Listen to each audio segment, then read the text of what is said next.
करते हैं लघुत्तम समापवर्त की। तो लघुत्तम समापवर्त समझने से पहले हमें समझना पड़ेगा कि अपवर्त क्या होता है। तो आइए जानते हैं अपवर्त क्या होता है। अपवर्त होता है किसी संख्या को किसी भी संख्या से गुणा करने पर उस संख्या का अपवर्त मिल जाता है। यानी किसी भी संख्या को अगर हम गिनती से गुणा करेंगे तो हमें जो उसका उत्तर आएगा वो उस संख्या का अपवर्त होगा। जैसे कि 2 के अपवर्त होंगे, 2 को हमने 1 से गुणा करा तो 2, 2 से गुणा करा 4, 3 से गुणा करा तो 6, 4 से गुणा करा तो 8 और 5 से गुणा करा तो 10।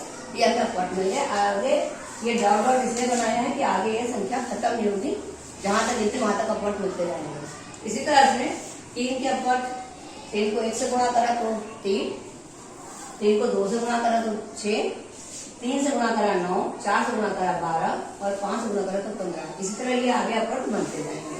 तो उम्मीद करते हैं आपको ये समझ में आ गया कि अपवर्त होता क्या है। किसी भी संख्या को किसी संख्या से गुणा करने पर उस संख्या का अपवर्त मिलता है। इसके कुछ बातें होती है वो ध्यान में रखने वाली हैं। जैसे कि प्रत्येक संख्या 1 की अपवर्त होती है, यानी हम 1 से किसी भी संख्या में गुणा करेंगे तो 1 हर संख्या का अपवर्त होता है। और प्रत्येक संख्या स्वयं की अपवर्त होती है। जैसे कि इसमें आप देख रहे हो 1 में हमने 7 से गुणा करा तो ये 7 आया, 1 में 4 से गुणा करा तो 4 आया। इसी तरह से इसमें 4 में हमने 1 का गुणा करा तो 4 आया और 8 में 1 का गुणा करा तो 8 आया। यानी कि 1 सब संख्या का अपवर्त होता है और सब संख्याएं 1 की अपवर्त होती हैं। ये ध्यान रखने की बात है। दूसरा है प्रत्येक संख्या का अपवर्त उस संख्या के बराबर या उससे बड़ा होता है।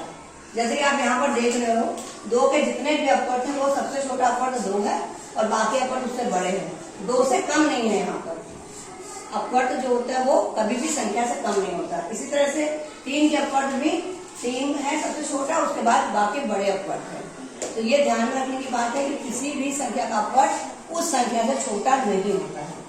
फिर एक प्रत्येक संख्या का अपवर्त है, ये हम आपको बता चुके हैं पहले। फिर आपको अब ये प्रश्न करना है कि 1 से 20 तक के संख्याओं के 5 अपवर्त लिखिए। तो बच्चों उम्मीद करते हैं कि अपवर्त आपको समझ में आ गया होगा। अगले वीडियो में हम आपको बताएंगे कि लघुत्तम समापवर्त क्या होता है। Thank you.